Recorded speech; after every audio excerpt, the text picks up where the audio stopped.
गौरी पुत्र गणेश की जय। आप सभी का हमारे चैनल आध्यात्मिक सागर में हार्दिक स्वागत है। आज आप सुनिए गणेश जी की दो कथाएं। प्रेम से बोलिए गणेश जी महाराज की जय। एक गांव में एक सेठ और सेठानी रहते थे।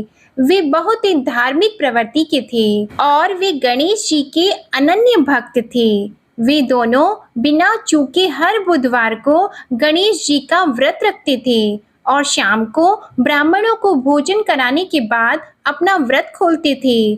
सेठ जी का काफी बड़ा परिवार था। वे सब आपस में बड़े प्यार और भाईचारे से रहते थे, लेकिन सेठानी और सेठ की कोई संतान नहीं थी।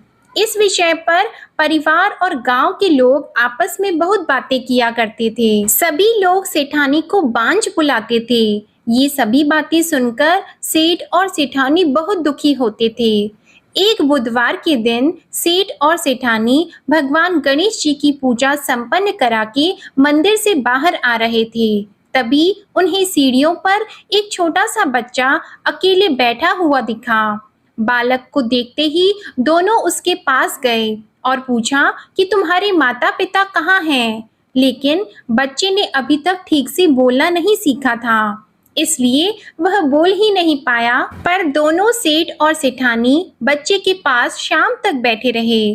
तब तक पंडित जी और सेठ जी और उनके नौकरों ने आसपास जाकर बच्चे के माता पिता को खोजने की कोशिश की, लेकिन उन्हें बच्चे के माता पिता या बच्चे खोने की कोई खबर ही ना मिली। फिर पंडित जी ने सेठ और सेठानी को वह बच्चा अपने घर ले जाने के लिए कह दिया। साथ में ये भी कहा कि अगर बच्चे के माता पिता यहाँ पर आते हैं तो मैं स्वयं उन्हें आपके पास ले आऊंगा। तब सेठ और सेठानी की खुशी का ठिकाना नहीं रहा। वे दोनों खुशी खुशी उस नन्हे बालक को अपने साथ घर लेके गए। सेठानी ने बच्चे का नाम अपने आराध्य भगवान श्री गणेश जी के नाम पर गणेश रख दिया और बड़े ही प्यार और दुलार से उसका पालन और पोषण करने लगे। कुछ दिनों के बाद उसी गांव में एक ठग पति पत्नी आए। उनका इरादा गांव के सबसे अमीर आदमी को ठगने का था। वे दोनों ठग गणेश मंदिर की सीढ़ियों पर बैठकर सोच विचार कर रहे थे। तभी वहां पर पंडित जी आ गए और गांव में अनजान लोगों के दिखते ही उनसे पूछा कि क्या आपका बच्चा खो गया है? दोनों चोरी चकारी के लिए बहाना ढूंढ रहे थे, इसलिए उन दोनों ने तुरंत ही हाँ कह दिया। तब पंडित जी ने कहा कि चिंता की कोई बात नहीं है, आपका बच्चा एक सेठ जी के घर पर पल रहा है। पंडित जी उन दोनों ठग को सेठ जी के घर पर ले गए। गणेश के माता पिता आ गए हैं, यह खबर सुनकर सेठ और सेठानी बहुत दुखी हुए। सेठ जी ने उन दोनों पति और पत्नी को एक रात के लिए अपने अतिथि गृह में ठहराया। अब वह दोनों ठग सिर्फ मौके की फिराक में ही थे। उसी रात सभी लोग सो जाने के बाद वे ठग एक एक करके सभी कमरों की तलाशी करने लगे। फिर वे दोनों तिजोरी वाले कमरे में पहुंच गए। छानबीन के वक्त होने वाली छोटी मोटी आवाजों से सेठ जी का एक नौकर जग गया और आवाज की दिशा में तिजोरी वाले कमरे के नजदीक आ गया। उसने चुपके से अंदर जब झांक कर देखा तो दोनों ही मेहमान कीमती सामान चुरा रहे थे। नौकर ने ये देखते ही धीरे से उस कमरे के बाहर की कुंडी लगा दी और चोर चोर बोलकर पूरे घर में हल्ला मचा दिया। शोरगुल की आवाज सुनते ही घर के सभी लोग इकट्ठा हो गए। तब सेठ जी ने उन दोनों चोर पति पत्नी को कमरे से बाहर निकाला और सुबह ही पंचायत में हाजिर कर दिया। सेठ जी ने सरपंच जी को पूरा मसला बताया और कहा कि ये दोनों तो चोर हैं, अब हम पुत्र गणेश को इन दोनों को नहीं देंगे। लेकिन वे दोनों ठग पति पत्नी अपनी जिद पर ही अड़ गए और बच्चे को ले जाने की जिद करने लगे। सरपंच जी ने इस गंभीर समस्या का एक तोड़ निकाला। उन्होंने सेठानी और दूसरी औरत को गणेश जी के सामने खड़ा कर दिया और कहा, जिसके भी आंचल से दूध की धार गणेश के मुंह में जाएगी, वह बालक गणेश उसके पास ही रहेगा। फिर वे दोनों अपने अपने आंचल मुंह के सामने फैलाकर खड़ी हो गईं। सेठानी जी मन ही मन भगवान गणेश के नाम का जप कर रही थी। देखते ही देखते गणेश भगवान की कृपा से सेठानी की आंचल से दूध की एक धार गणेश जी के मुंह में गिरी और इस तरह बालक गणेश सेठ और सेठानी के साथ हमेशा के लिए रहने लगा। बोलिए गणेश जी भगवान की जय। अब आप सुनिए भगवान गणेश की ये दूसरी कथा। बहुत समय पहले की बात है। एक दिन गणेश जी धरती पर सैर कर रहे थे। सैर करते करते वे एक अनाज के खेत में पहुंच गए और भूख लगने के कारण उन्होंने उस खेत में से अनाज के दाने तोड़कर खा लिए। वह खेत सेठ धनीराम जी का था। कुछ समय बाद गणेश जी को अपने किए पर पछतावा होने लगा, क्योंकि उन्होंने सेठ जी को बिना पूछे ही उस खेत से अनाज चुरा लिया था।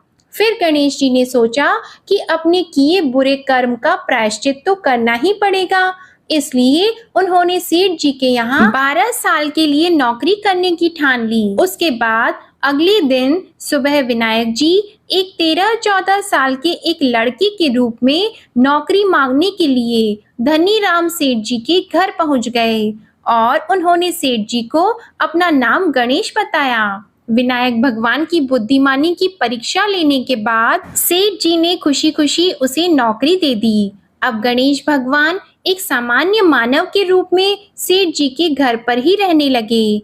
एक दिन सेठ जी की पत्नी शाम के समय घर का काम खत्म करने के बाद राख से हाथ धोने जा रही थी। यह देखकर गणेश जी ने सेठानी जी के हाथ पकड़कर जबरदस्ती मिट्टी से हाथ धुलवा दिए। गणेश जी की इस हरकत से सेठानी जी बहुत गुस्सा हुई और उन्होंने सेठ जी के कमरे में जाकर गणेश की शिकायत कर दी। सेठानी की सब बातें सुनने के बाद सेठ धनीराम ने गणेश को बुलाया और इस हरकत का कारण पूछा।